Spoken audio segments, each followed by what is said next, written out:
beaucoup de gens qui me disent «Oh Nora, vous êtes courageuse», mais pour moi, je ne suis pas courageuse et je le dis pas avec une fausse humilité. Pour moi, le courage, c'est quand on est conscient des risques que l'on prend, mais qu'on le fait quand même. Et mon gros problème, c'est que je n'ai aucune conscience des risques.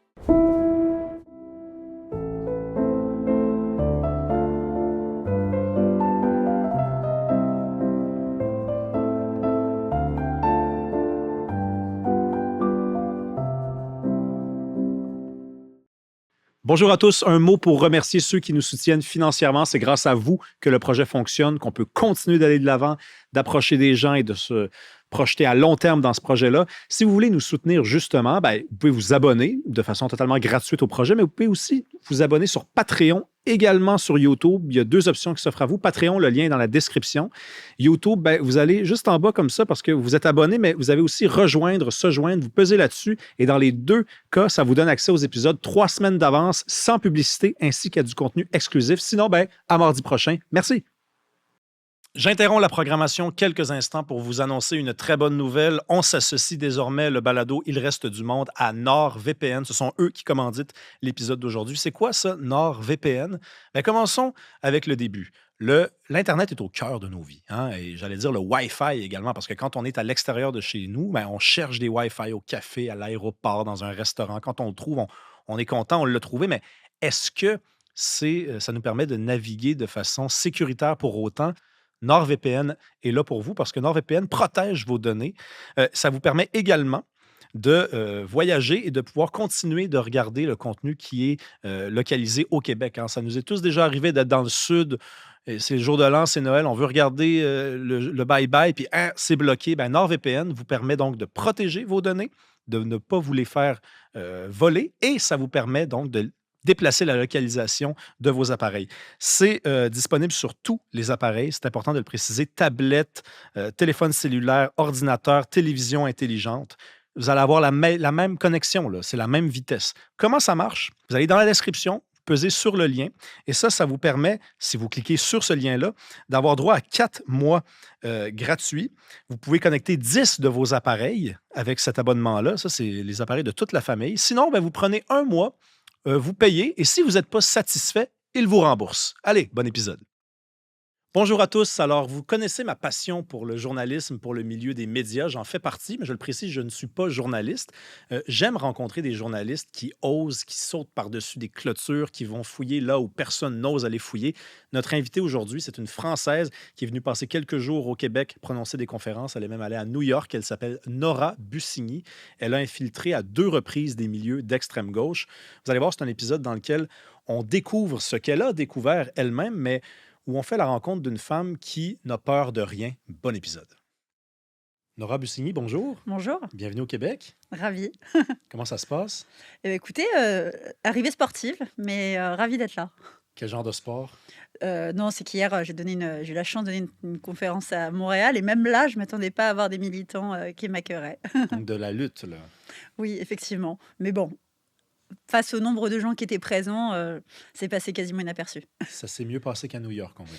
Oui, effectivement, c'est là qu'il y avait c'est vrai que là, à Montréal, il y avait une sécurité renforcée, il y avait la police, donc on a été en sécurité, heureusement. Ça, c'est déjà ça, un truc. Je discutais l'autre jour avec un ami. Il faut s'habituer désormais à recevoir des invitations à des événements et qu'il y ait un processus, là. Envoyez votre nom, on va vérifier qui vous Mmh. êtes. C'est un nouveau truc, ça n'existait pas il y a à peine 10 ans, là. Nous, en France, on est rodés, mais Ouais. effectivement, sans doute que vous, ça arrive maintenant et c'est assez déplorable, surtout quand on imagine l'état aujourd'hui du débat. Finalement, à titre personnel, j'ai juste écrit des livres. Je n'ai pas fait grand-chose de plus. Je ne suis pas une figure politique, par exemple. Qu'est-ce qu'on vous reproche? Beaucoup de choses. On me reproche, mais à l'instar de énormément de gens qui travaillent sur les questions d'islamisme, d'être forcément fasciste, d'extrême droite, raciste, islamophobe, sioniste, complice d'un génocide. Il y en a tellement, arabe de service. Ça fait beaucoup, là. Ah, ça fait beaucoup, et encore. Je les compte pour m'endormir, mais je m'endors avant. Présentez-vous, parce que bon, la plupart des gens qui nous écoutent sont au Québec, bien que vous soyez de passage, ils vous connaissent peu. Qui êtes-vous? Vous travaillez sur quel sujet? Où aussi? Alors, je suis journaliste d'investigation en France. Je travaille pour plusieurs médias, Le Point, Franc-Tireur, Marianne, Le Canard enchaîné. Et j'ai une spécialisation en mouvement d'ultra-gauche. Donc, je travaille beaucoup sur les questions militantes effectivement à l'extrême gauche du spectre politique. J'ai travaillé aussi beaucoup sur les questions de féminisme, de militantisme, qu'ils soient LGBT, antiracistes, etc. Le militantisme aussi, ses dérives et j'ai un mode de travail qui est assez, qui fait beaucoup réagir, on va dire, puisque je travaille de manière undercover. C'est-à-dire que je ne précise pas forcément aux personnes sur lesquelles j'enquête que je suis journaliste. Oui, oui, dans ça, on va y revenir parce que vous avez mené au moins 2 enquêtes qui ont abouti à des livres là, de cette façon-là. C'est une méthode qui est controversée, mais qui est utile. Si ma mémoire est bonne, Le Point, Marianne, c'est pas non plus des médias d'extrême droite, ça là. Non, au contraire, enfin, que ce soit le Point Marianne, Franc-Tireur, le Canard, etc. On est entre le centre gauche et le centre droit. Mais ce qu'ils ont tous en commun, c'est qu'on travaille sur des sujets qui dérangent, à savoir particulièrement l'islamisme. Et donc, de facto, on est placé pour une certaine partie politique à l'extrême droite. Et d'ailleurs, c'est ce qui m'a conduite à choisir le mode de travail undercover. C'est parce que, initialement, dès 2020-2021, quand je commençais à travailler sur les sujets de féminisme, pour Le Point, pour Marianne, à chaque fois après, dans une démarche de contradictoire, ce qui est le propre du journalisme, je contactais ces collectifs pour pouvoir dialoguer avec eux. Et en fait, ils me refusaient systématiquement le dialogue parce qu'ils me disaient on ne parle pas à la presse d'extrême droite fasciste. Et c'est vrai que j'étais assez tombée des nues parce que c'était pas du tout sur des médias d'extrême droite. En fait, c'est le fait que vous vous intéressiez à ce sujet-là qui vous catégorisait ainsi. C'était même plus où vous travaillez, c'est plus que vous vous intéressez au sujet et donc que vous avez des questions à poser, vous êtes forcément à l'extrême droite. À l'époque, pas encore. J'étais pas assez connue, en tout cas sur ces sujets. J'étais plus à contacter. Je me rappelle très bien parce que c'était oui dès 2020-2021 et j'avais travaillé sur des manifestations féministes, le 8 mars, notamment Journée internationale des droits des femmes, et j'avais voulu un petit peu travailler sur le fait que des femmes avaient été tabassées, rouées de coups, exfiltrées de ces manifestations parce qu'elles étaient accusées d'être transphobes. Et je me suis dit, c'est fou quand même qu'il y a des journées où le mot d'ordre extrêmement important de la lutte contre les violences faites aux femmes, on trouve ça légitime de tabasser des femmes. Et j'avais juste contacté ces collectifs pour le dialogue. Mais non, non, ils ne voulaient vraiment pas parler aux médias pour lesquels je travaillais parce que c'est des médias qui, effectivement, travaillent beaucoup sur les questions d'islamisme.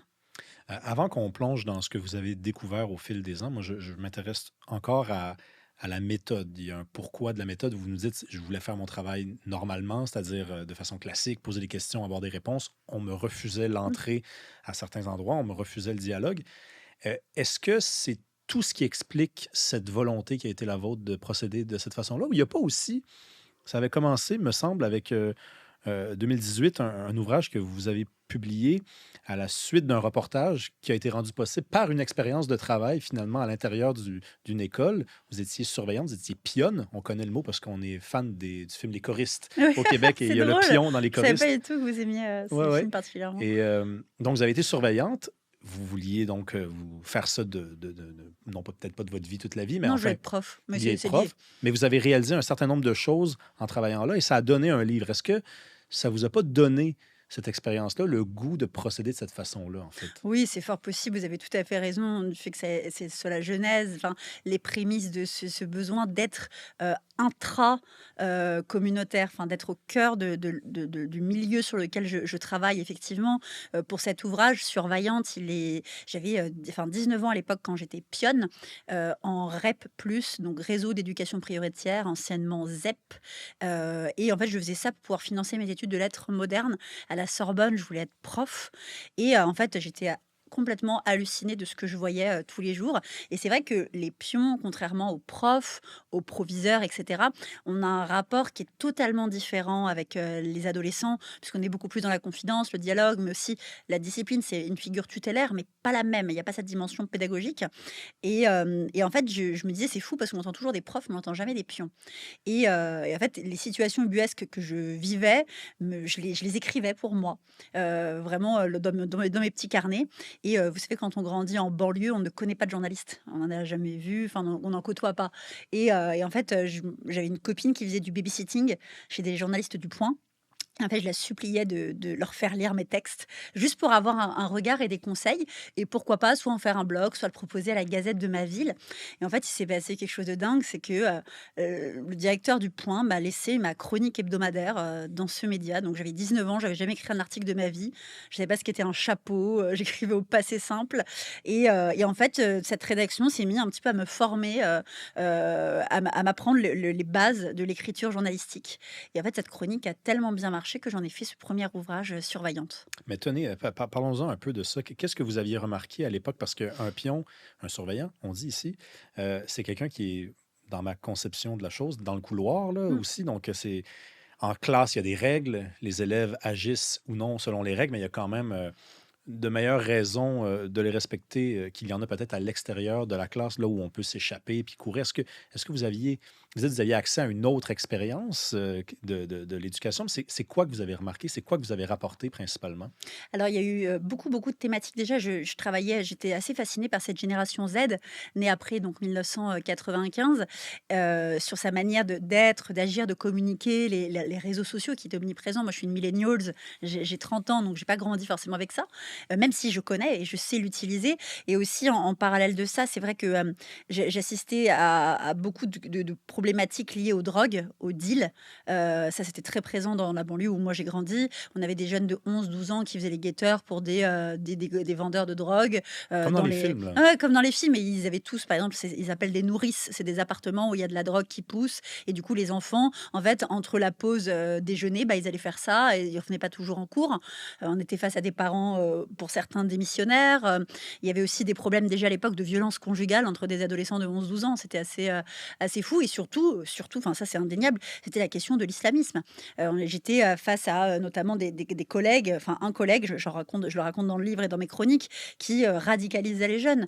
Et j'étais pas la seule à l'avoir constaté. Il y a eu quand même au bout d'un moment des recours qui ont été faits. Il y a eu un cas assez fou d'une de mes collègues surveillantes qui a mis une gifle à un élève parce qu'il lui avait manqué de respect. Et elle était de l'ancienne école. Et en fait, ça avait fait un drame pas possible.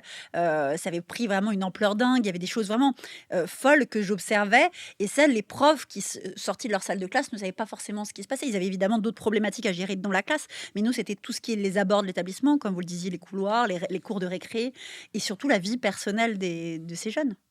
C'est incroyable parce que moi, on les voit les films, on les voit les séries où il y a des jeunes qui sifflent lorsqu'il y a des voitures qui Oui, s'approchent. qui écrit aha. Et Nous, c'est c'est ce qu'on vrai nous cette apprend. histoire-là, là. C'est Ouais, absolument ouais. vrai. Ah bah, bien sûr, oui, oui, bah, ça j'ai beaucoup travaillé, peut-être moins que des collègues en police-justice sur les questions de deal, enfin de drogue en banlieue, mais c'est vraiment un sujet qui est omniprésent. Et encore, nous, c'était de la drogue du cannabis, Hmm. mais selon les banlieues, ça pouvait être de la drogue beaucoup plus dure, ou des jeunes, mais en fait, c'est parce qu'ils se faisaient beaucoup plus d'argent en quelques secondes. Des élèves, c'est ce qu'ils me racontaient en me disant, mais enfin, moi, je me fais 500 euros en une journée, alors que sinon, je vais rester en classe à travailler sur des choses qui m'intéressent pas du tout.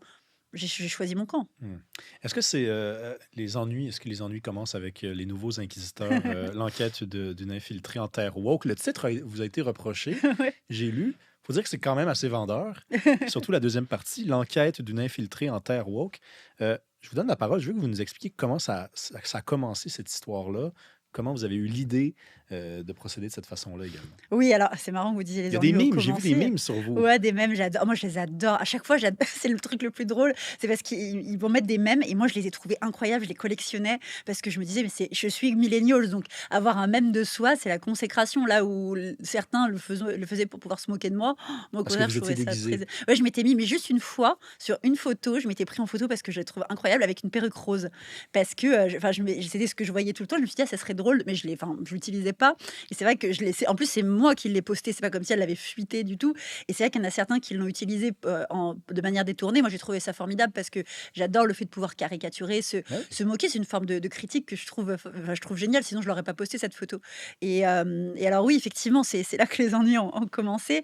Pourquoi j'ai eu envie de faire ça? Alors, il y avait déjà aussi ce qu'on disait tout à l'heure sur le fait de pas avoir accès Ouais. dans le dialogue possible avec des collectifs féministes, LGBT, antiracistes.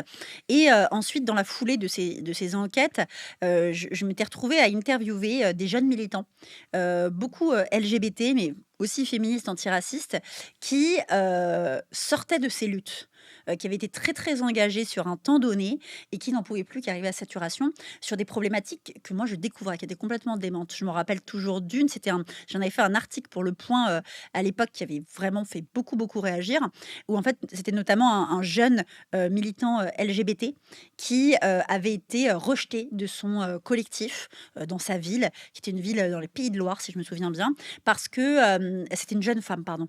Elle avait été On lui avait reproché le fait, de ne pas accepter d'avoir un rapport sexuel avec une femme transgenre non opérée. Alors, on va simplifier tout ça. C'était une jeune femme qui était, lesbienne, donc qui Mhm. aimait les femmes et en fait, elle avait eu, un rencard avec une autre femme, mais il s'avère que cette femme est une femme trans, donc née homme, mais ayant, choisi de transitionner, mais transitionner pas dans l'entièreté de l'opération, si on fait attention aux termes, employés, même si là, on arrive encore à me reprocher des choses et donc du coup, le fait qu'elle ne soit pas opérée a fait que la jeune militante en face n'a pas eu envie d'avoir ce rapport sexuel et donc elle avait été immédiatement cancel, du collectif au motif qu'elle serait une transphobe, qu'elle aurait été discriminante envers les personnes trans. Alors qu'elle a juste exprimé son désir ou sa volonté Voilà, de ne pas avoir un rapport sexuel avec une personne qui a un attribut, de sexe masculin Mhm. et donc c'est vrai que ça avait fait une grosse réaction, intracollectif et elle l'avait vécu extrêmement violemment d'être rejetée de son collectif parce que et c'est ça qui m'a fascinée le plus quand j'ai commencé à travailler là-dessus, c'est de voir à quel point ça devenait une forme de famille, ces collectifs militants, cette communauté, où en fait généralement on était face à des jeunes étudiants qui, c'est le cas de tous les pays, se retrouvent à aller, à l'université à l'autre bout du pays, leurs familles, leurs amis avec lesquels ils ont grandi sont à des centaines de kilomètres et du coup, ils se recréent une forme de groupe social et le fait d'en être exclu aussi violemment, être cancel, c'était, sur des profils en plus jeunes, psychologiquement Ben souvent oui. fragiles, c'est extrêmement brutal et voilà et du coup, ce qui était assez fou avec cet épisode-là, c'était que même une de ses amies qui avait voulu la défendre en disant juste: «Normalement, on a le droit de l'a exprimer, enfin, c'est son consentement et donc normalement, on a le droit de pouvoir dire non». Ben, si on est Et cohérent, si là. on est si on est cohérent, c'est ce que je défends aussi et c'est vrai que oui, mais la question de la transphobie passait avant et donc c'est ça à l'époque qui m'a fait me dire: «Mais il y a vraiment un truc à aller creuser» et en parallèle sortaient des livres sur la question dite du wokisme et paradoxalement, moi, je m'étais faite traiter à de très nombreuses reprises de woke parce que, je suis très féministe, je suis très sensible, aux causes progressistes, quelles qu'elles soient, LGBT, antiracistes. Mais moi, je me suis tue dans un courant qui n'est pas intersectionnel, on pourra y revenir, si vous voulez, mais qui est universaliste et donc je suis effectivement très laïque. Donc Donc, je on me rappelle juste pour les ouais, gens qui ne sont pas familiers, l'intersectionnalité, ben, de la manière que moi je la conçois, c'est l'idée qu'il y a des couches de souffrance ou de couches de victimes d'ostracisation. C'est quoi? C'est bien ça? Donc, alors si on est une femme, on est évidemment victime de quelque chose, mais si on est une femme noire, c'est encore pire, puisqu'on est noir et on est une femme. Et là, si on est handicapé, c'est trois couches. C'est bien ça? En fait, l'intersectionnalité, c'est un outil sociologique qui est passionnant, initialement, qui a été fondé par une chercheuse aux États-Unis, Kimberly Crenshaw, et qui est justement, en fait, imaginé plutôt comme un carrefour. Le fait que les individus, quels qu'ils soient, pour le coup, elle ne stigmatisait pas, étaient au carrefour de nombreuses discriminations. Effectivement, une femme noire pouvait être à la fois victime de racisme et victime de sexisme. Et donc, elle disait que c'était important de prendre en compte ces possibles discriminations quand on travaille de manière sociologique. Donc, c'est extrêmement intéressant. Mais le problème de l'intersectionnalité, c'est elle a été dévoyée. Parce que quand elle est appliquée à de l'humain, à du concret, elle entraîne effectivement une hiérarchie dans les discriminations, où on vient forcément être toujours le privilégié ou l'opprimé de quelqu'un d'autre. Euh, et c'est vrai que là, moi, c'est ce que j'ai pu constater. Et donc, j'avais eu accès à ces prémices-là avant d'écrire ce livre. Et donc, quand moi, je me suis retrouvée à être aussi accusée de wokisme, je me suis dit: «Mais il y a vraiment quelque chose à aller creuser» et j'avais pas envie de faire un énième essai, sur le sujet parce qu'il y en avait déjà eu des très intéressants et c'est là que je me suis dit: «Tu es journaliste, mais fais une forme de caméra embarquée. Est-ce qu'il existe un wokisme ou pas? Vas-y, adhère à des collectifs, adhère à des groupes militants et raconte ce que tu vois». Et comment vous avez procédé? Parce que ça, c'est la méthode est presque aussi intéressante que le sujet là, et les découvertes. Comment on commence ça, une enquête pareille? On va sur le web, on envoie un courriel, on se crée une fausse identité. Expliquez-nous. Oui, alors bon, aujourd'hui, je suis plus aguerrie, mais c'est vrai qu'à l'époque, je tâtonnais. Alors, de manière générale, si on s'intéresse à la question d'être undercover, et maintenant, c'est ce que j'enseigne à beaucoup d'étudiants, il faut effectivement avoir des fausses identités crédibles. C'est pas juste des faux comptes sur les réseaux sociaux qu'on a tous pour espionner son patron ou son ex, j'en sais rien. Ce sont des fausses identités avec des profils sur les réseaux sociaux crédibles, qui ont une vie évidente. Quand on google cette personne, on se dit: «Ah bah tiens, effectivement, elle a été sur Copain d'avant, elle a fait ci, elle a fait ça». Elle existe. Et d'ailleurs, moi, j'ai même certains faux comptes qui peuvent avoir jusqu'à 1000 abonnés parce que je poste, parce que je me Wow. crée une identité, une histoire, un background, enfin, une expérience liée à la thématique qui m'intéresse. Là, en ce moment, c'est vrai que je m'intéresse beaucoup au mouvement d'ultra-droite. Donc, c'est vrai que je suis en train de travailler sur une identité d'un profil qui poste beaucoup de contenu sur le sujet, etc. Mais j'ai aussi beaucoup de choses dans le cadre de mes enquêtes sur l'ultra-gauche. Et Ça prend du temps faire ça, là. ouais, c'est très long Parce qu'il faut parce que laisser des marques, il faut que quelqu'un qui a des soupçons, cette personne, il faut qu'elle puisse aller sur votre profil et défiler longtemps et se oui. rendre compte que cette personne-là existe Ouais, bel et bien. tout à fait, qu'elle a des abonnés, qu'il y a des gens qui commentent, elle a fait des likes sur tel truc, Moi, ma technique un petit peu fétiche, surtout quand on va aller un peu plus vite, c'est, déjà de faire une veille numérique permanente. Tous les jours, dans le cadre de mes enquêtes, je fais une veille numérique complète où je vais suivre ce que postent des personnes que j'ai repérées, pas forcément extrêmement connues, mais qui sont suffisamment intéressantes sur la thématique sur laquelle je travaille pour voir les codes employés, le discours, le langage, l'émotion, l'intention. Et en parallèle, la technique, c'est d'aller, sur des lives TikTok. Moi, j'allais sur beaucoup de lives, TikTok de manifestations auxquelles je ne participais pas parce qu'elles étaient, je ne sais pas dans quelle région du pays. Et en fait, je suivais ce live et après je faisais des screenshots enregistrés. Donc en fait, après je reniais la vidéo et ça donnait l'impression que j'étais moi-même en train de filmer dans une manifestation et je les postais sur mes réseaux sociaux en disant: «Magnifique manif, ouais, c'était incroyable, on était tous soudés» et j'y étais pas du tout. Mais pourtant ça donnait l'impression que j'y étais. Alors là, à ce moment-là, vous existez comme personne de l'ultra-gauche, mais là, on ne fait que commencer parce que là, vous allez infiltrer. Donc là, c'est quoi les premières étapes? Vous allez contacter des comités, des groupes pour participer à des rencontres en personne? Oui, alors, dans les nouveaux inquisiteurs, ça a été quand même plus long. Je trouve que pour l'autre, les nouveaux antisémites, je suis allée un peu trop vite et d'ailleurs, c'est ce qui m'a entraînée, enfin, j'ai fait plusieurs erreurs, en démarrant cette enquête. J'ai même failli me faire avoir à un moment, c'est vraiment pas passé loin. J'ai utilisé une technique psychologique, que je pourrais vous Oui, on va y venir raconter, avec tantôt. plaisir. Mais c'est vrai que là, pour les nouveaux inquisiteurs, j'ai passé beaucoup plus de temps à faire une veille numérique. J'ai rejoint des groupes privés, sur les réseaux sociaux, sur Facebook, des boucles Telegram où par exemple on vous demandait un vrai formulaire avec une sorte de dissertation presque pour demander son avis. Par exemple, est-ce que le racisme anti-blanc existe? Non. Est-ce que on peut être une personne, un homme, un HSBC? Je ne sais pas si vous savez ce que c'est HSBC. Moi Ici, c'est une j'étais, banque. ben oui, nous aussi c'était une OK, banque. d'accord. Donc moi je me disais mais de quoi il parle? Il parle de capitalisme. En fait non, HSBC c'est homme straight blanc cisgenre. OK, d'accord. Et donc, est-ce qu'on peut être un HSBC et être déconstruit? Enfin, il y a plein de questions qu'on me posait et du coup, il fallait vraiment, disserter et après, du coup, je me suis mise à lire des ouvrages auxquels ces militants faisaient beaucoup référence. Moi, j'étais tombée sur un livre, qui s'appelle «Comment devenir lesbienne en 10 étapes». Ah, Et de Louise Morel, si je me trompe pas. Et c'est vrai que j'étais tombée des nues avec ce bouquin parce que, justement, moi, j'ai beaucoup de proches, homosexuels et en fait, justement, l'argument homophobe par excellence est de dire: «Bah, tu qu'à choisir de devenir hétéro, en fait. Force-toi». C'est pour ça que malheureusement, c'est même le pire argument des thérapies de conversion. Et là, sous prétexte de déconstruction et de rejet, des relations hétérosexuelles avec un homme, parce qu'elle l'explique, les relations hétérosexuelles seront forcément, engendreront forcément des violences pour les femmes. Donc choisissez de devenir lesbienne. c'est tout aussi Et vulgaire, même si c'est dans l'autre direction, finalement. oui, bah, c'est ça et c'est vrai que du coup, moi, je commençais à devoir être familière avec les mots employés. Donc j'ai vraiment commencé par les réseaux sociaux et après, en fait, comme tu discutes avec des gens en ligne, après, au bout d'un moment, ils disent: «Bah, rejoins telle boucle Telegram, telle boucle WhatsApp» et du coup, j'étais informée, d'événements, à proximité ou non, même, parce que j'avais, du coup, je m'étais dit: «J'allais faire un petit peu d'événements à Paris, mais j'allais aussi en faire dans le reste de la France». Pour pouvoir un peu varier les modes d'action. Et qu'est-ce qui s'est passé? Donc là, la première fois que vous êtes arrivé dans un événement puis que vous étiez passé de l'ordinateur à la présence humaine, est-ce que vous étiez stressé? Comment vous vous sentiez? C'est grisant, c'est vraiment grisant. J'ai vraiment ce sentiment que j'ai à chaque fois qui là me manque d'autant plus que maintenant il est plus possible pour moi de faire d'immersion. Là, j'ai encore tenté un peu plus tard qu'il y a 3 semaines et pourtant Mhm. j'étais grimée, hein.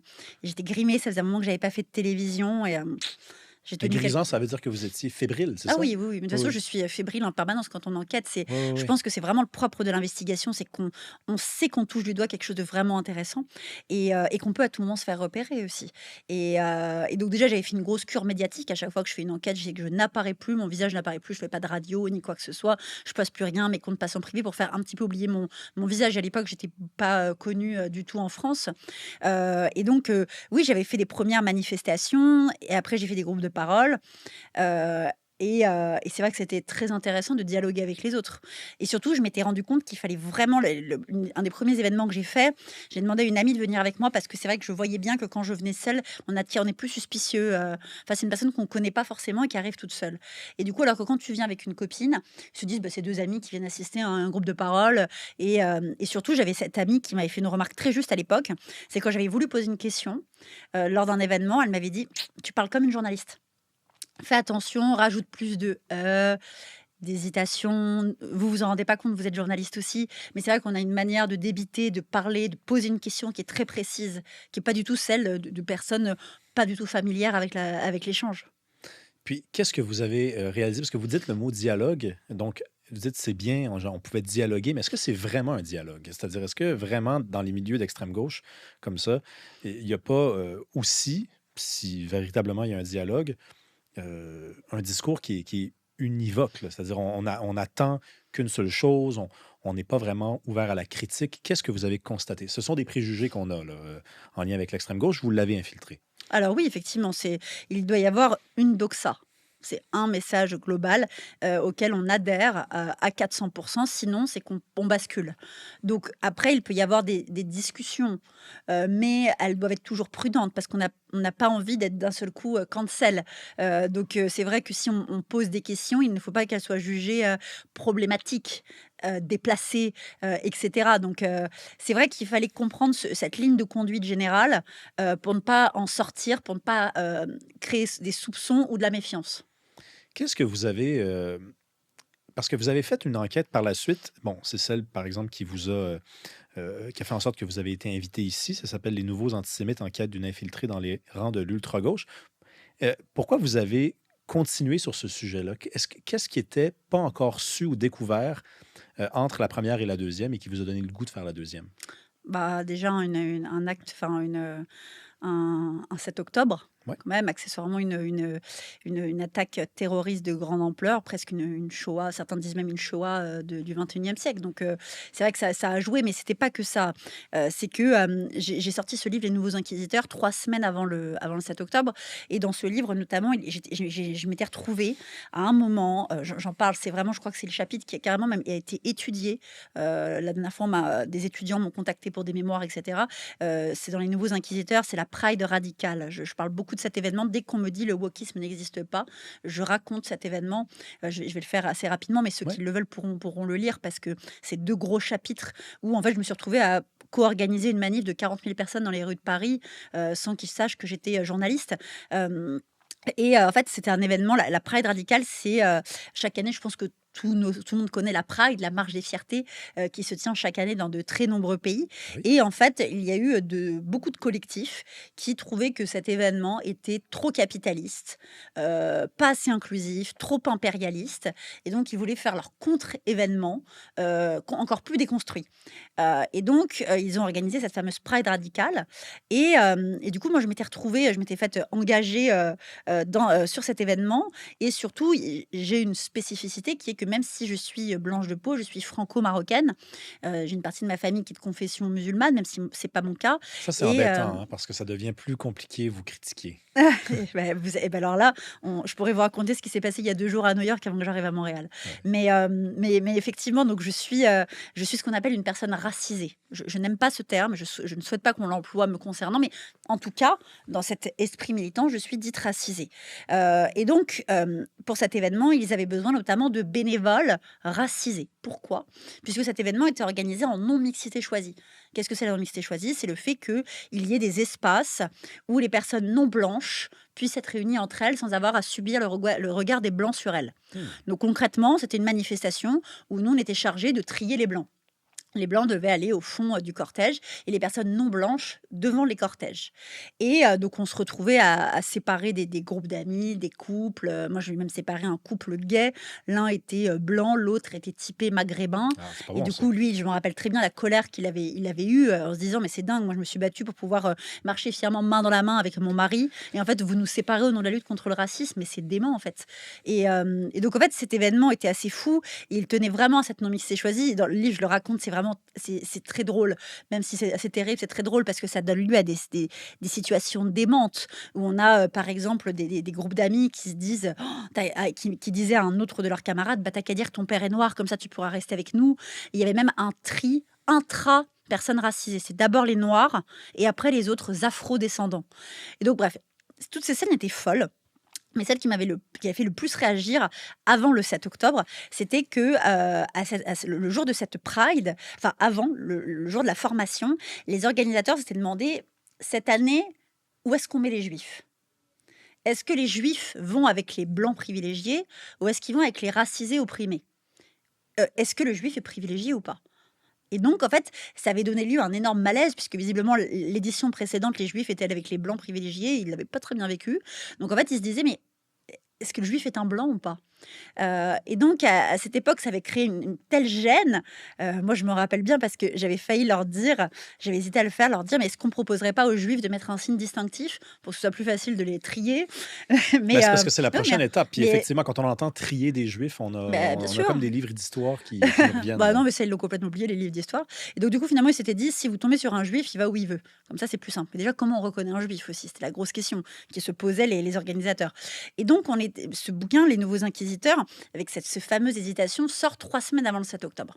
Et en fait, le 7 octobre, et plutôt le lendemain, euh, au-delà de l'hypercute du droit que je m'étais prise en pleine tête, j'ai ce réflexe prosaïque qui est de réactiver l'un des faux comptes que j'utilisais pour cette enquête, pour voir comment réagissaient mes camarades de lutte. Notamment parce qu'on avait déjà les premières vidéos, si je me souviens bien, de Shani Louk, une jeune femme Oui, israélienne bien sûr.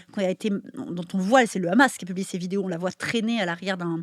Enfin, c'est horrible. En fait, je me En disais... arrière de son pantalon, on voit que, Ouais. enfin, il y a, moi, est-ce que c'est pas du sang autour de ses parties intimes? Bah, en tout cas, malheureusement, je ne sais plus si c'est elle ou si c'est d'autres femmes victimes. Il y a eu des viols, de toute Ouais. façon, le 7 octobre. Donc oui, on voyait déjà des vidéos de jeunes femmes qui semblaient avoir vécu des sévices et des tortures, laissant supposer effectivement des agressions sexuelles. Et en fait, moi, je me disais, mais comment réagissent mes camarades féministes à ça, quoi? Et en fait, là, je me suis retrouvée face à un silence embarrassé de la plupart.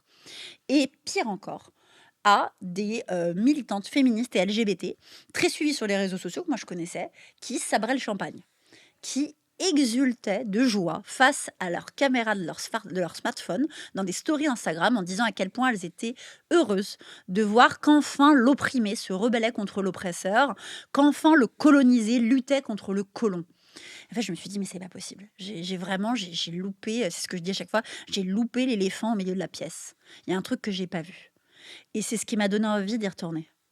Mais juste un petit détail, parce que quand vous avez publié Les Nouveaux Inquisiteurs, l'enquête d'une infiltrée en terre woke, vous dites que c'est 3 semaines avant le 7 Oui, octobre. tout à fait. Le 7 octobre survient. C'est là que vous nous racontez avoir eu l'idée de Ouais. réactiver un faux compte. Mais est-ce qu'il y avait des gens qui vous avaient reconnu?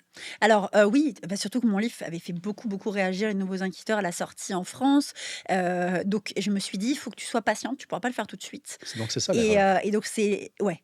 Alors non, l'erreur, on m'avait pas reconnue comme ça. En fait, je m'étais dit au début: «Prends ton temps, suis plein de vois venir les personnalités qui montent», notamment Rima Hassan, mais aussi des collectifs, là, j'ai appris qu'ils sont arrivés, à Québec, Urgence Palestine, qui est Ouais. un collectif extrêmement violent, pro-régime de la République islamique d'Iran, pro-Hamas, pas du tout pro-palestinien, pro-Hamas, je le précise, qui nous en France est en passe de dissolution. Son leader, sur lequel j'ai beaucoup travaillé, va être jugé prochainement pour avoir appelé à commettre des actes terroristes en France. Mais bienvenue à tous ceux qui vont les découvrir à Montréal. Et, euh, et en On est fait, chanceux, hein? ouais, vous êtes très On se chanceux. partage Bah la ouais, ouais. chance comme ça. Mais oui, oui, bah on les salue. J'ai hâte de travailler sur eux également. Et en fait, je les voyais monter. Mais non, là où moi j'ai fait des erreurs, c'est que je suis allée un peu trop vite. Et du coup, c'est pour ça que j'ai pas trop travaillé mon sujet. En fait, je me suis retrouvée à participer à des premières manifs. J'aime pas dire pro-palestinien parce que c'était plutôt anti-israélien. Parce que j'aime bien faire la nuance. Pour moi, on peut tout à fait être pro-palestinien sans être antisémite, sans être pro-terrorisme. Au contraire.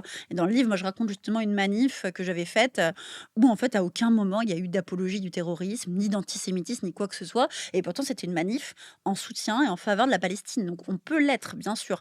Mais en l'occurrence, donc, j'ai fait mes premières manifs anti-israéliennes. Et en fait, j'étais allée trop vite parce que j'avais pas du tout les bons codes. J'avais par exemple employé le terme Israël alors qu'ils n'utilisent jamais le mot Israël. Ou alors ils vont faire un jeu de mots, ils vont dire Israël, hell pour l'enfer. OK, mais moi, je pensais que, parce que c'est vrai que publiquement, ils le disent pas, mais même à l'interne, Non, en fait, ils disent tout le temps l'entité l'entité, sioniste. l'entité sioniste. Et en fait, c'est vrai qu'alors quand ils vont dire Israël, c'est pour hurler Israël assassin. C'est beaucoup Israël assassin, Macron complice. C'est leur slogan préféré. Mais donc, ils vont vraiment crier Israël dans une démarche négative. Mais eux, ils vont pas dialoguer entre eux en disant Israël. Pareil, moi, j'avais dit à un moment Tsahal. Alors, Tsahal, c'est l'armée Ouais. israélienne. Mais je crois que vous dites ID Force. Je sais plus quel est le terme. Non, on dit ça, Vous dites Tsahal aussi, d'accord. me semble. Parce Ouais. que aux États-Unis, ils m'ont repris en me disant qu'ils disent, bon, bref, l'équivalent anglais. Et donc, en fait, j'avais dit Tsahal. Et c'est vrai qu'ils disent jamais Tsahal. Ils disent l'armée génocidaire. Et ça, ils le disaient même avant la riposte israélienne. Et donc, c'est vrai qu'il y avait directement une suspicion, Ah ouais. une méfiance. Mais on se disait pas, elle est nouvelle, puis Non. non, on avait déjà des suspicions parce que Oui. vous. Ah oui. Oui, OK. oui, oui. Et d'ailleurs, je raconte dans le livre, j'ai réellement à un moment failli me faire avoir. Parce que, et pourtant, j'avais travaillé ma légende. Mais ils étaient de plus en plus méfiants quand même. Parce que ça allait avec le fait que là, on allait plus loin. On n'était plus dans le fait d'exclure quelqu'un qui n'a pas voulu coucher avec une personne trans.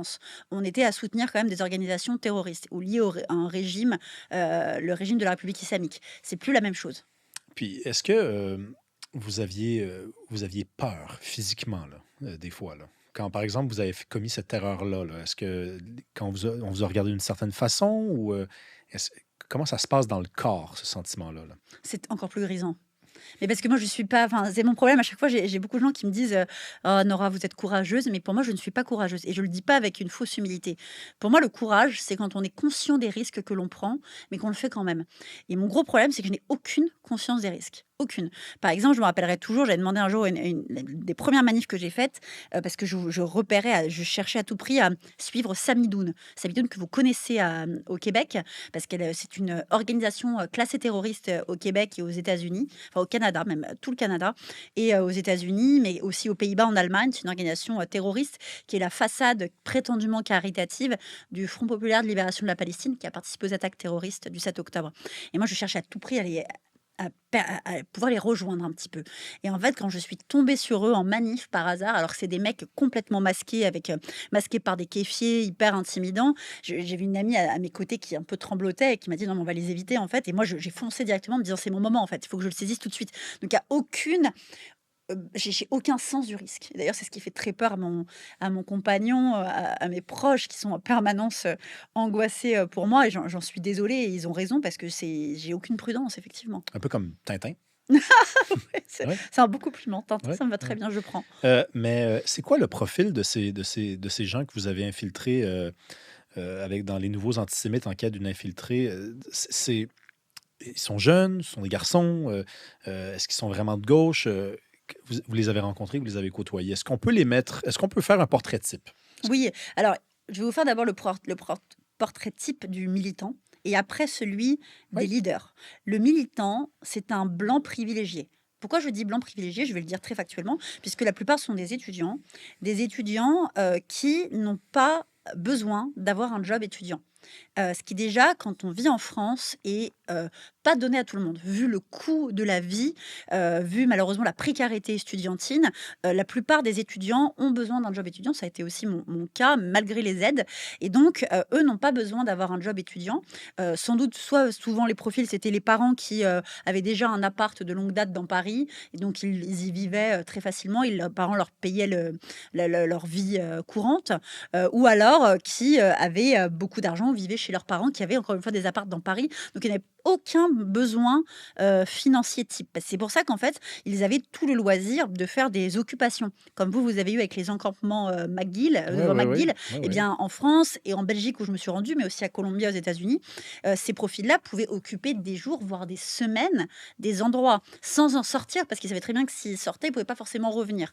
Donc en fait, c'était pour ça qu'ils n'avaient pas de job à côté, pas de loyer d'urgence à payer, quoi que ce soit, pas de prêt étudiant notamment, parce que c'est vrai que c'est un coût quand on fait une école, etc. On a des prêts, et eux, c'était pas leur cas. Donc il y avait vraiment ce privilège qu'ils avaient et qui leur laissait ce loisir de militer sans aucune contrainte, quelle qu'elle soit. Mais c'est Ensuite, très privilégié, ça, là. Parce que c'est immensément Non, parce privilégié. que dans ma tête, on pense à des petits bourgeois, mais c'est pas ça, là. Parce que si la famille a un appartement à Ah, bien Paris, sûr. habite pas à Paris, pas de nécessité pour le jeune de travailler, là, on parle Oui. de haute classe, Oui, là, tout à fait. économique, là. De haute classe, et en plus, on est peut-être face à des gens, pas j'exagère un petit peu, je pense à deux trois qui, par exemple, allaient de temps en temps faire des babysitting pour payer, leur clope, quoi. C'était pas vraiment une nécessité. Mhm. Là où d'autres étudiants, mobilisés et qui avaient quand même des jobs, allaient plus participer aux gros rassemblements, notamment le week-end, mais ils n'allaient pas avoir le temps d'avoir cette implication-là.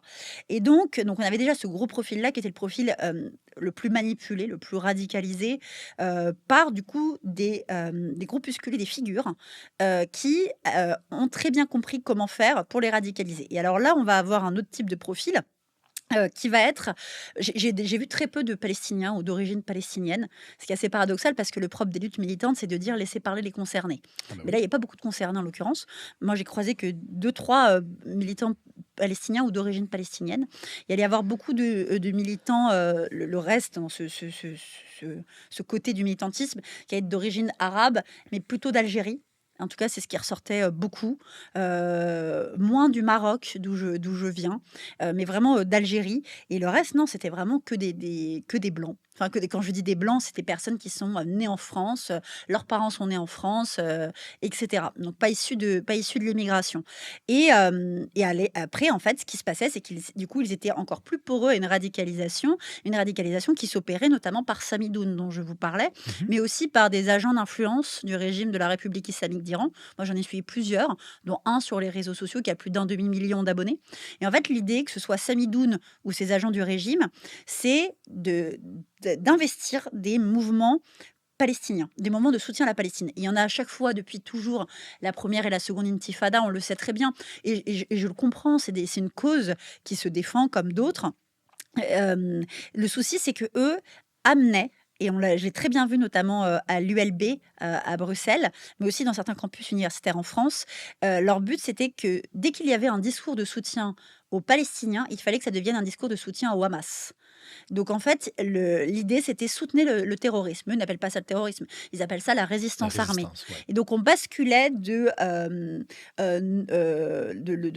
dénoncer des morts de civils palestiniens, et c'est évidemment normal qu'on souhaite le dénoncer, bien sûr, à soutenir les bourreaux des Palestiniens, parce qu'il faut le dire aussi, le Hamas, ce sont les bourreaux des Palestiniens. Et donc ce glissement était extrêmement important et que c'était savamment calculé par ces organisations.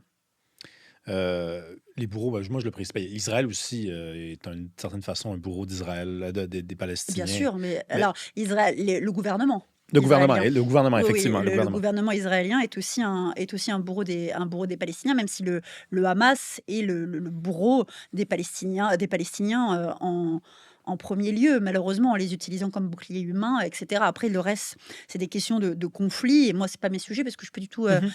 reporter de guerre ni journaliste sur les questions des Proche et Moyen-Orient. Mais de la même manière que le régime de la République islamique d'Iran est le bourreau des Iraniens. Ouais. Comment c'est possible, ça? Parce que, bon, la France, c'est la France. C'est un pays, enfin, où je veux bien imaginer qu'avec une immigration qui est venue des pays arabo-musulmans, on a importé des conflits qui sont très importants pour certaines personnes. Mais comment, par exemple, on explique que lorsque vous faites le profil de ces militants-là, ben, ce ne sont pas des gens qui devraient être naturellement interpellés par un conflit pareil. Est-ce que vous êtes parvenu à leur parler et à comprendre pourquoi cette cause-là leur était si importante à des gens qui sont natifs de la France, originaires de France depuis des lustres? Pourquoi c'est un conflit qui les saisit comme ça? C'est la question cruciale et c'était celle que je voulais à tout prix comprendre, et ça m'a mis du temps pour comprendre, à quel point, pourquoi, la Palestine et pourquoi pas les autres causes? Eh bien, parce que la Palestine, comme il l'explique très bien, c'est la cause intersectionnelle ultime. C'est le boss final, si vous voulez, une métaphore. Pourquoi? Parce qu'elle est intersectionnelle par essence, selon eux. C'est une cause à la fois écologique. Ils vont vous expliquer notamment les bombardements en Palestine, la question des oliviers, etc.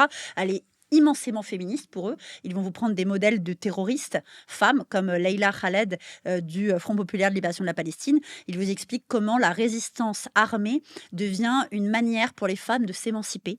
Donc c'est complètement fou. Ils vont vous dire aussi que c'est une cause antiraciste, une cause musulmane, puisque pour eux, la Palestine est intrinsèquement liée à l'islam. Mhm. Et donc, en fait, elle vient. Alors, évidemment, c'est marrant, la cause LGBT est toujours oubliée quand on parle de la question palestinienne, mais bon. Mais en passant, Euh, je ne sais pas si vous le savez, mais ici, au Québec, pendant longtemps, à Montréal, on avait des manifestations le samedi et le dimanche. euh, les LGBT n'étaient pas invités à la bah, manifestation du voilà. dimanche, qui était, elle, menée par des leaders pro-palestiniens, Ouais. parce qu'effectivement, à un moment donné, il y a des limites à faire communauté. Mais Là. bien sûr, c'est ce qu'on a vu avec la flottille, Mm. où justement un activiste LGBT avait failli être rejeté de la flottille parce que pour eux, pour ses détracteurs, la cause palestinienne est une cause musulmane. Mais ce qui est intéressant, c'est qu'il y a beaucoup de LGBT qui s'emparent de cette cause. Moi, dans ce livre, il y a beaucoup de militants LGBT qui témoignent, de militants et de militantes, qui racontent ce qu'ils vivent au sein de leur communauté. Et en fait, ce qui est intéressant, c'est de comprendre donc, pourquoi cette cause palestinienne et pas les autres, et même surtout pour des personnes LGBT. Eh bien, c'est parce que quand toi qui vas être militant, et que tu es blanc, tu es privilégié, tu dois déconstruire tes privilèges. C'est hyper important. Et donc, pour déconstruire tes privilèges, ton but principal, c'est d'être un bon allié. C'est le mot qu'ils emploient tout le temps. Tu dois être un allié des luttes, un allié des causes.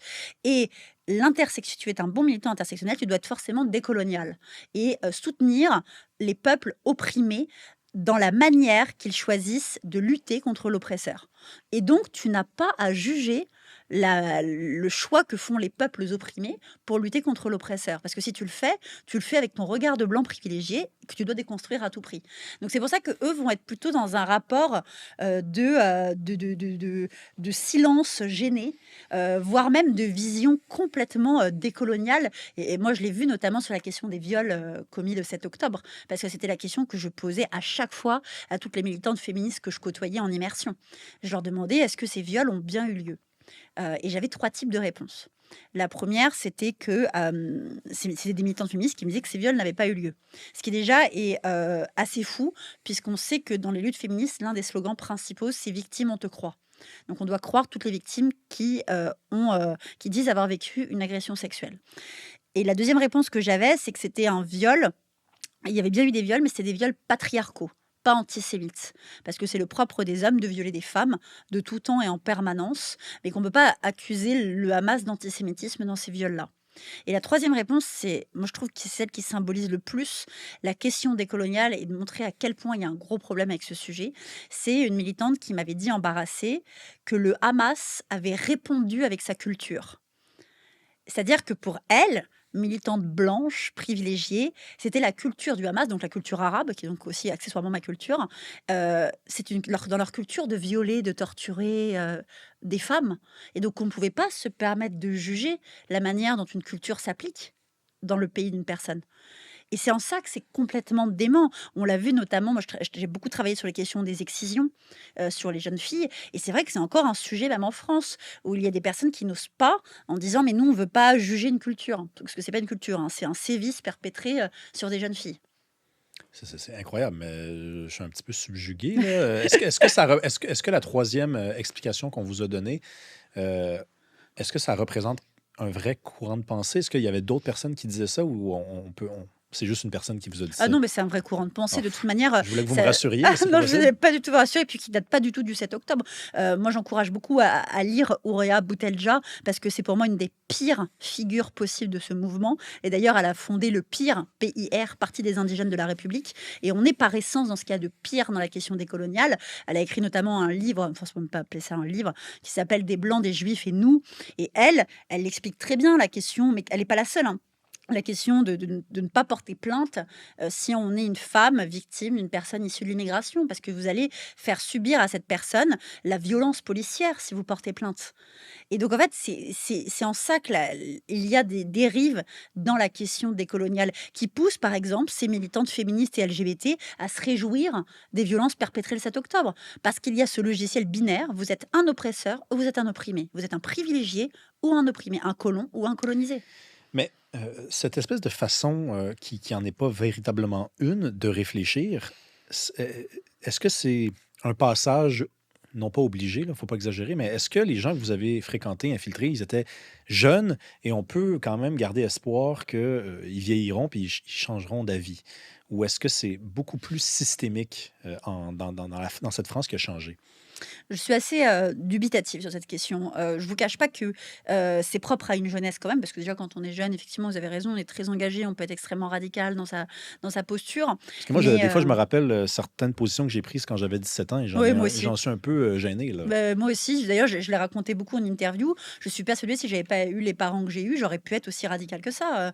Très sincèrement, j'aurais pu, je dis peut-être pas antisémite dans le sens à commettre des actes antisémites, mais j'étais extrêmement radicale aussi quand j'étais jeune. Et donc, il y a tout à fait une perspective d'évolution. Ce qui m'empêche juste, c'est la question des réseaux sociaux. Vraiment, qui était pas. C'est pour ça que mon livre s'appelle Les nouveaux antisémites. Il n'y a rien de nouveau, cet antisémitisme. Moi, j'étais face à des tropes antisémites basiques Ben oui, qui existent depuis des années du côté de l'extrême droite. ben oui, bien Mais sûr. c'est juste qu'aujourd'hui, il y a ces réseaux sociaux qui sont des vecteurs qui n'étaient pas présents pendant la première et la seconde intifada et qui ont offert et qui ont décuplé un message antisémite et qui ont libéré une parole antisémite à échelle énorme, enfin à échelle mondiale. Et donc, c'est en ça où aujourd'hui, quand on voit que cette génération Z, née après 1995, est dans la défiance et la méfiance en les médias traditionnels. Et ça, c'est aussi très inquiétant parce qu'on est dans un glissement intellectuel où ils ne vont se nourrir en grande partie que de ce qu'ils voient sur les réseaux sociaux. C'est pour ça qu'on voit à quel point le complotisme explose aujourd'hui. En France et à travers le monde. Donc je reste dubitative. J'ai pas envie d'être pessimiste et surtout, ce livre, il aurait pas pu s'écrire non plus sans des centaines de jeunes, qui témoignent, tout comme toutes mes enquêtes, hein. Mhm. Toute une semaine sur 2 pour Le Point, j'ai une chronique où j'interviewe des jeunes, de tous milieux sociaux, de toute appétence pour débattre des sujets qui les animent, qui les attirent et je suis face à beaucoup de profils. Mais ce qui est risqué quand même, c'est qu'ils ont une tendance à l'extrémisme, à la polarisation et ils sont primo-votants. Euh, Si vous êtes dubitatif, je vais peut-être apporter un peu de certitude dans la question. LFI, c'est un parti politique en France qui obtient des bons scores quand même Chez les jeunes aux surtout, élections, oui, tout à fait. mais pas juste chez les jeunes hein, quand même. Ouais, ouais. Il y a pas que les jeunes qui votent pour LFI. Euh, et LFI, bon, il ne faut pas exagérer, mais quand même, il y a certains de ses membres qui pourraient très bien être ceux que vous avez côtoyés. Il y a même certains de leurs porte-parole qui prennent parfois position de façon presque similaire aux positions que vous venez de décrire aussi. Donc là, on entre peut-être dans l'enjeu d'une position systémique, c'est-à-dire que peut-être qu'on est en France pris avec un courant pareil parce que LFI essuie beaucoup de reproches en cette matière-là. Alors, j'apprécie vos précautions à propos de la France insoumise, mais on Je est m'en vais en face. France bientôt, là, donc Ah bah, je vous souhaite bon courage. On est face à au-delà d'une radicalité quand il s'agit de la France insoumise. Et d'ailleurs, on peut le dire, moi je pense à mon chef Raphaël Enthoven, qui a gagné justement son procès. On peut dire que LFI est un parti passionnément antisémite. C'est le mot que je vais reprendre parce on a le droit de le dire maintenant, la justice a tranché. Donc LFI est un parti passionnément antisémite. Ces figures sont d'une radicalité immense. Il y a des figures, et j'ai été, comme d'autres spécialistes, auditionnée à l'Assemblée nationale dans une commission d'enquête qui venait établir des liens entre des partis politiques et l'islamisme. Donc je peux vous dire que c'est le parti qui a le plus de connexion avec l'islamisme en France, qu'il s'agisse d'organisations terroristes comme Samidoun, le Front populaire de libération de la Palestine, mais aussi bien des figures membres des Frères musulmans, des figures salafistes, des figures du régime de la République islamique d'Iran, etc. Donc en fait, on est face à un parti qui est profondément radical, mais radical d'une manière extrêmement inquiétante, parce que qu'est-ce que c'est l'ultra-gauche? L'ultra-gauche, c'est des courants militants extrêmement fragmentés qui vont avoir en commun un rejet des institutions démocratiques, un rejet de l'État et une volonté de déstabilisation de ces institutions. Et ça, c'est exactement le mot d'ordre des Frères musulmans. C'est déstabiliser des institutions démocratiques, les infiltrer et les radicaliser et les changer. Les frères musulmans, eux, c'est pour faire appliquer les lois de la charia, notamment en Occident. Et non, dans le cas de la France insoumise, c'est ce qui m'inquiète le plus, surtout quand je vois les récentes élections municipales. Ils sont en train de créer des Zoran Mamdani, maire de New York, en puissance. Ouais. Et on peut être extrêmement inquiet, parce que moi, quand je vois une figure comme Rima Hassan, sur laquelle j'ai beaucoup travaillé, dans ce livre, j'ai beaucoup travaillé sur la France insoumise, mais pas que. Il y a d'autres partis politiques aussi sur lesquels j'ai travaillé. On est face à des éléments immensément radicaux. Effectivement. Et quand on voit aujourd'hui cette jeune génération, les 2 personnalités politiques qu'elle suit le plus sur ses réseaux sociaux, c'est Jordan Bardella et Rima Hassan. Vous imaginez la polarisation Ah de oui. cette génération? Ça veut dire qu'il y a moins de gens au milieu qu'il y en a aux deux Exactement. extrémités. Mélenchon, moi, je suis un observateur de Oui. l'extérieur. Quand j'avais 16-17 ans, j'écoutais des extraits d'On n'est pas couché pour me familiariser avec le débat, la rhétorique française. Il n'y a rien comme les Français pour se crêper le chignon. C'est vrai. Et Mélenchon m'apparaissait et m'apparaît toujours comme un redoutable rhéteur, là, Bien vraiment sûr. quelqu'un qui s'exprime avec énormément d'adresse et de talent. Mais il semblait être un peu moins radical à l'époque. Et Ah, vous bien n'avez pas sûr. vu Qu'est-ce qui s'est passé avec lui? Ah mais oui, il y a plein de spécialistes qui parlent très bien du changement Mélenchon. À titre personnel, quand j'étais jeune, j'étais extrêmement fan de Mélenchon. J'avais voté pour la France insoumise à l'époque. Je l'ai déjà raconté, donc ça ne me dérange pas de le dire. Mais Jean-Luc Mélenchon, moi, j'invite tout le monde à écouter le discours qu'il a tenu à l'enterrement de Charb, un des piliers de Charlie Hebdo. Il n'y a pas plus laïque comme discours, il n'y a pas plus anti-islamisme. Et ce qu'il disait à l'époque sur le port du hijab, ce qu'il disait à l'époque sur tellement de choses. Enfin, vraiment, on voit le glissement de Mélenchon. Le glissement de Mélenchon, comme une grosse partie de la France insoumise, précisément, on peut le voir vers 2019. 2019, c'est la marche contre l'islamophobie en France. Une marche extrêmement controversée, tant et si bien qu'à la base, il y avait beaucoup de figures de la gauche et de l'extrême gauche qui devaient participer et qui finalement n'y sont pas allées face au profil des personnes présentes. Et c'est là qu'il y a eu ce glissement, cette bascule dans une volonté électoraliste qui les a fait, on va dire, accepter le pire pour mieux pouvoir être élus. Ben, eux, ils vous répondraient peut-être que le discours sur l'immigration a changé aussi et que donc, c'est pas qu'on se contente d'être électoraliste, mais c'est qu'on offre une réponse à un discours qui a changé. Qu'est-ce que vous répondez à cet argument-là? Bah, en tant que personne issue de l'immigration, je vois pas ce qui justifie le fait de soutenir l'islamisme. Au contraire, je pense que quand on travaille sur la question des frères musulmans, la première cible des frères musulmans, c'est les musulmans eux-mêmes. Et que il y a beaucoup de personnes musulmanes qui ne se reconnaissent pas dans la radicalité d'un discours islamiste, bien au contraire, ou qui n'estiment pas que la France est, je cite, islamophobe. Il peut y avoir des personnes qui font du racisme anti-musulman, et c'est à condamner. Évidemment, bien sûr, et on voit aussi comment le racisme anti-musulman a explosé, enfin augmenté considérablement en France, mais ce n'est pas une raison pour pouvoir accepter de frayer avec des personnes qui portent un discours intégriste. Ou encore, dans le cas de la France insoumise, et c'est ce que j'expliquais dans mon passage à la commission d'enquête à l'Assemblée nationale, qui d'ailleurs, j'ai refusé du huis clos, donc si les gens le souhaitent, il est accessible en ligne sur le site de l'Assemblée nationale et sur YouTube. Mon but, c'était vraiment de montrer des cas d'entrisme précis. Par exemple, le fait que Rima Hassan, en tant que députée européenne, a invité au Parlement européen Femiso et Lalab, qui sont 2 émanations des frères musulmans. Même chose pour un autre membre de la France insoumise, je pense à Raphaël Arnaud, qui est Ouais. 3 fois fiché S, qui a été condamné, etc., qui lui a fait venir à l'Assemblée nationale une émanation et même organisation officielle des frères musulmans en France. Et donc là, on est vraiment dans des cas d'entrisme. Je vous laisse aussi regarder un autre exemple, Thomas Porte, avec qui il s'affichait juste avant le 7 octobre, et plusieurs de la France insoumise qui s'affichent avec des membres du Front populaire de libération de la Palestine. Ouais, puis il y a eu ce jeune garçon qui a été battu là, dans la rue. Alors Euh, oui, alors l'affaire Quentin Desranques, elle est extrêmement compliquée, et mais il c'est n'y a pas un... des liens entre les gens qui ont été arrêtés et des gens de LFI? Ah si, bien sûr, dans le cas de Quentin Desranques, en fait, c'est toujours en marge malheureusement des conférences de Rima Hassan. C'est pour ça qu'à titre personnel, on m'a beaucoup demandé à Montréal depuis que je suis arrivée: «Est-ce que vous êtes pour le fait de censurer?» Moi non, parce que je suis très libérale. Mais dans le cas de Rima Hassan, c'est quand même un petit peu compliqué, parce que c'est vrai qu'on voit très bien que le moment où elle va quelque part sur un campus universitaire, je le raconte beaucoup dans le livre, dès qu'elle arrive, il y a une radicalisation qui s'opère chez les gens après. Donc il y a quand même un danger à prendre en compte. Et il y a déjà eu des agressions en marge des conférences de Rima Hassan, c'était arrivé. Et là, rebelote, dans le cas de Quentin Desrang, donc Quentin Desrang qui était un jeune homme militant d'extrême droite. D'ailleurs, des tweets et des propos qu'il a tenus, ce qui ne justifie absolument pas son assassinat, bien au contraire, mais les tweets qui ont été retrouvés après montrent que c'était un profil extrêmement radicalisé de son côté à lui, et qui était là et qui s'est battu avec des membres de la Jeune Garde antifasciste, qui est un mouvement cofondé par Raphaël Arnaud, qui est un mouvement d'extrême gauche, anti-police, etc.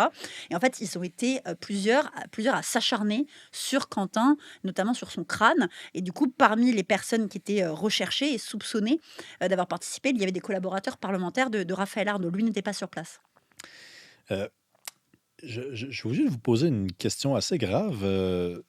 Va-t-il y avoir une guerre civile en France? Les forces que vous me décrivez là, de part et d'autre sont déjà en confrontation. Le cas du jeune Quentin, en tout cas, il en est au moins une illustration. Le discours est vraiment... puis on va parler un peu de l'ultra-droite parce que vous comptez l'étudier. Mais avant qu'on aborde ça brièvement, il n'y a pas tous les ingrédients de quelque chose qui va dépasser le cadre des idées et de la conversation, là. Alors, c'est ce que disent beaucoup de spécialistes du sujet, même des historiens qui connaissent très bien la question de guerre civile. Moi, je suis journaliste d'investigation, donc j'enquête plutôt sur des faits. Je ne peux pas me permettre, comme des historiens, des sociologues, des anthropologues et même des politiques, de pouvoir prédire cela. Toutefois, c'est une question qui se pose et c'est une crainte que l'on a. On connaît notre passé révolutionnaire et on sait à quel point beaucoup de gens appellent à ces révolutions, et dans ce cas-là de plus sanguinaire et de plus violent. Effectivement, quand on voit à quel point deux extrêmes s'affrontent et se rejoignent aussi sur certains points, moi je montre vraiment dans mon livre comment la haine des Juifs est le catalyseur qui permet de rejoindre deux extrêmes entre eux autour de cet ennemi commun. Mais je ne sais pas si elle surviendra, quand elle surviendra, mais c'est vrai que quand on voit l'ampleur des mouvements anti-police, le rejet de ces institutions démocratiques, beaucoup des forces de l'ordre, on pense à l'affaire Naël, le jeune Naël Merzouk, qui est un J'allais vous jeune en homme parler, oui, oui. de 17 ans qui a été tué lors d'un refus d'obtempérer par un policier. Et les émeutes qui en ont suivi, qui n'étaient pas que des émeutes propres aux banlieues. Et alors, ce qui était en plus intéressant à l'époque, c'est que quand j'ai interviewé beaucoup de militantes féministes, elles me disaient que leur point de bascule qui a créé cette fracture dans les milieux féministes, c'était pas d'abord le 7 octobre, c'était l'affaire Naël. Et j'étais un peu surprise en leur demandant mais pourquoi. Et en fait, elles m'expliquaient que quand il y a eu l'affaire Naël, elles avaient voulu initialement se mobiliser en soutien à la maman de Naël, dans une volonté antiraciste et intersectionnelle. Mais en fait, elles s'étaient retrouvées dans leur lutte militante avec des hommes extrêmement violents, des hommes accusés d'agression sexuelle. Et quand elles soulignaient le fait que ces hommes étaient là, on leur avait expliqué oui, mais l'urgence, c'est l'antiracisme. On verra plus tard pour le féminisme. Et donc, on est encore une fois dans cette hiérarchie des luttes. On voit. Puis c'est toujours à peu près les mêmes qui arrivent deuxième, voire troisième, voire quatrième, en tout cas qui n'arrivent pas première. L'ultra-droite, est-ce que c'est par souci... Pourquoi vous avez décidé d'étudier ça? Est-ce que c'est parce que c'est un sujet qui s'annonce aussi volumineux, corpulent que le premier, ou c'est vous vous dites, je veux pas qu'on me range à droite, donc je suis obligé d'aller étudier ça parce que, bon, après, moi, je suis une journaliste. Est-ce qu'il y a un peu des deux, peut-être? Non, pas du tout, parce que d'ailleurs, c'est absolument la remarque qu'on me fait à chaque fois que j'ai le droit sur chaque plateau télé, c'est ah oui, vous faites du bon boulot, mais pourquoi pas l'ultra-droite? Et alors, déjà, moi, je trouve qu'il y a des très très bons journalistes qui font un travail énorme sur l'ultra-droite en France. Je les lis à chaque fois et je repartage leurs articles régulièrement. Mais c'est vrai que quand on a une spécialisation, pardon, eh bien, on a forcément les contacts qui vont avec, les connaissances qui vont avec, l'historique, etc.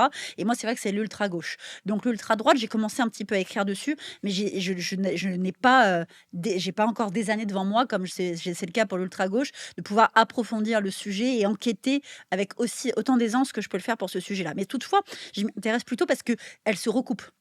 Là où j'ai commencé à travailler sur l'ultra-droite, c'était évidemment sur les milieux militants anti-israéliens, parce que justement, je me rendais compte à quel point la cause palestinienne intéressait le GUD, notamment le GUD, qui est un mouvement d'ultra-droite en France qui a été dissous, comment des collectifs, Bastion Social et d'autres d'ultra-droite, qui étaient pourtant censés être dissous, en fait, continuent à agir allègrement, font preuve de racisme, d'antisémitisme, d'homophobie, etc. Et en fait, tous se rejoignaient autour de la prétendue cause palestinienne, qui est tout simplement la haine des Juifs. Et donc, c'est comme ça que je me suis intéressée. Je me disais, c'est fou comment les extrêmes se rejoignent. Dans mon livre, je prends par exemple l'exemple de Rima Hassan. Je révèle dans cet ouvrage que Rima Hassan, quand elle était plus jeune, avant d'être élue, elle avait retweeté à plusieurs reprises Dieudonné, une quenelle de Dieudonné, Alain Soral notamment. Et je me dis, mais c'est fou comment une figure de l'ultra-gauche Ah oui, elle faisait la antiraciste. quenelle. Oui, oui, enfin, alors elle l'a pas fait. Elle a repartagé. Elle est repartagée. Elle a repartagé, c'est ce que lui avait reproché, ce que je révèle dans le livre, son compagnon de l'époque, qui lui-même était juif.